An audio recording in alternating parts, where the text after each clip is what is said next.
A black family, though, is suing after their home was destroyed. Was it high winds? No, it was fools in uniform. A botched cop raid, armed with assault rifles, flash bang grenades, and a search warrant obtained through lies and incompetence. North Carolina Sheriff's deputies raided the home of Alyssa Carr and Avery Marshall, an innocent black family last year, breaking into their home after midnight before terrorizing a father. Look at them. Don't they look like an innocent family? Look innocent to me. On the left side of your screen, on the right, looks like foolishness. All right, let's give you more on this one. Terrorized the father, mother, their children, leaving the home destroyed, the family traumatized. It all started after sheriff deputies began investigating reports of a black man breaking into cars, stealing items, who was identified from video footage as Joseph Clark Jr., who lived 30 miles away from Marshall and Carr in a separate county. Earlier that day, Thomas and deputies from the Bladen County Sheriff's Office raided the Bladen County home where Clark lived with his family, finding items believed to have been stolen by Clark. Our friends at Atlanta Black Star giving us some details on this. Clark was not home at the time, but his father told deputies his son was with his sister in their 2007 Nissan Sentra with the license plate number VA5234. However, the actual license plate number of the Sentra was VAJ2394. And it may have been written incorrectly by Thomas or incorrectly described by the father, the lawsuit explains. And while those two numbers contain similar numbers, letters, they're nowhere close to Carr's license plate, which is FKE8649, and should have been clearly visible to the deputies considering the car was parked in their front yard. Carr's Altima, also bright silver in color, while Clark's Sentra is described as medium dark gray in color. Not to mention both models are some of the most popular cars sold in the United States. Adding to the incompetence, deputies zeroed in on the home of Alyssa Carr and Avery Marshall solely because cell phone location data indicated the car they had been seeking was within 52 meters from that home, which is more than half a football field, an area encompassing 5 other homes that were not raided.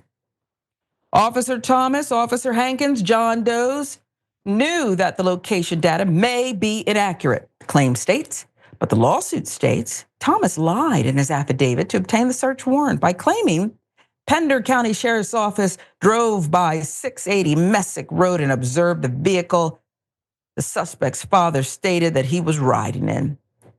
This statement was false. So he lied.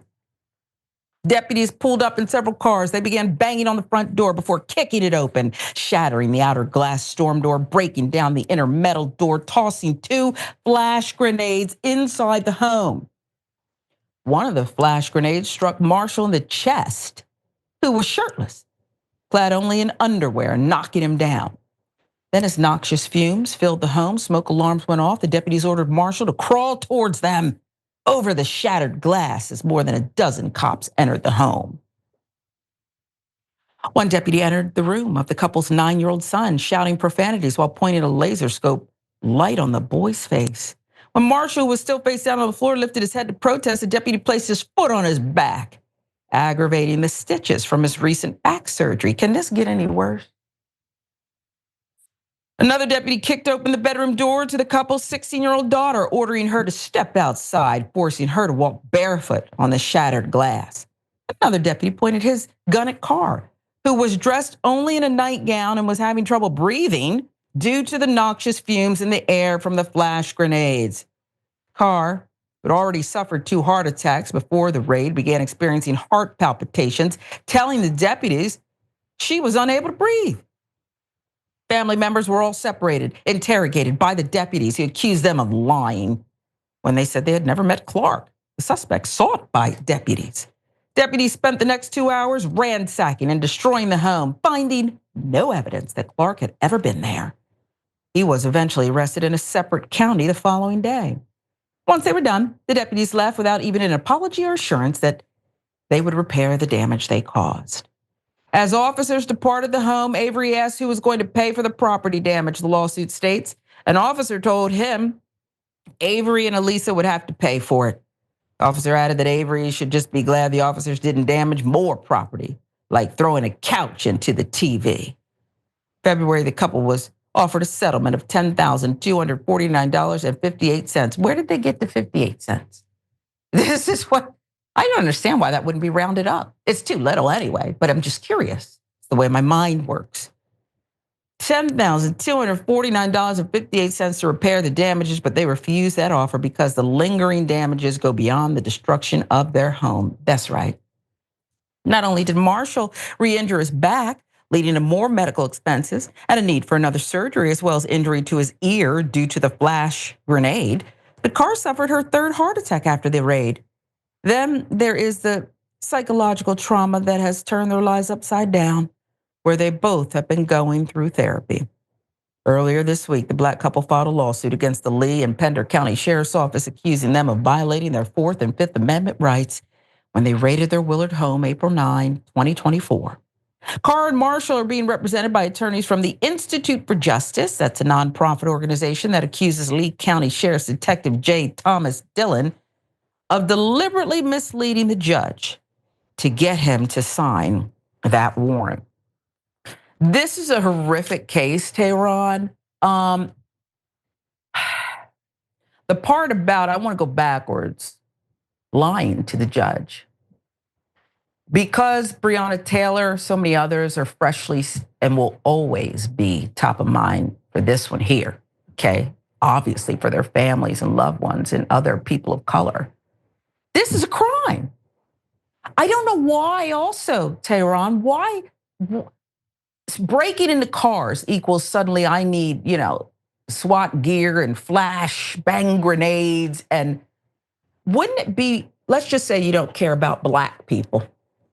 To me, it would seem like it's more of a dangerous occupation to go in the middle of the night, first banging, and then busting through the storm door, opening doors, not knowing who's behind it. I mean, if this is a vicious criminal that requires this military style intervention, isn't that more dangerous than just waiting till, daylight, until they exit the home, laying eyes on somebody?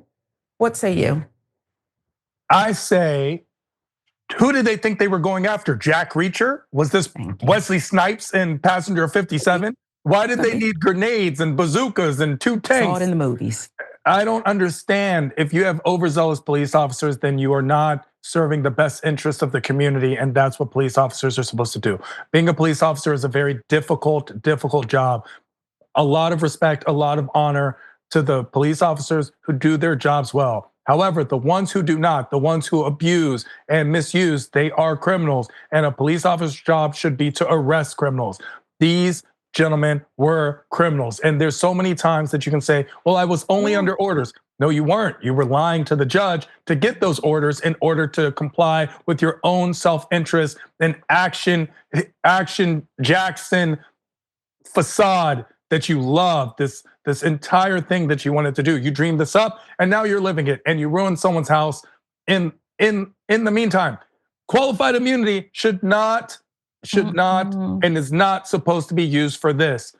You have police officers who are, by the way, how come technology never works with police officers? GPS never works, they go to the wrong address, the scanners don't work. Now the license plate and the numbers and vehicle identification numbers were off. And even when they were off, they weren't off that much. You completely misread that affidavit. So what exactly are you doing? But last and not least, how come this never happens in Beverly Hills? How come this never happens in Brentwood? There has to be a reason. Do they have that much better equipment, better technology, or do they have better sense not to do that to the people that they feel actually matter? Ooh. Yeah, I think we know. I think we know all about it. I watched that movie Clueless about 100 times. They never busted up in Cher's house, did they? Beverly Hills? No, because they can't get away with that. This whole thing where you go hunting for a Black man breaking into cars. If you want to shoot him up, these things where there's actual camps where you can experience this little rough house where you climb that wall and you're all muddy and you have on those fatigues and things, right? You can do that. And maybe they can put paintball in there because they don't, get anybody shot up. Just do that. Why would you break in and attack a citizen like this? Suppose they were armed. You break into my house, I don't know what's going on. Remember Breonna Taylor's boyfriend? The lying criminal. And let's hope that this isn't just a lawsuit where this family deserves a lot of money, taxpayer dollars that end up being. This is a situation where people got to be indicted and obviously off the force. They just lack judgment. Lack judgment.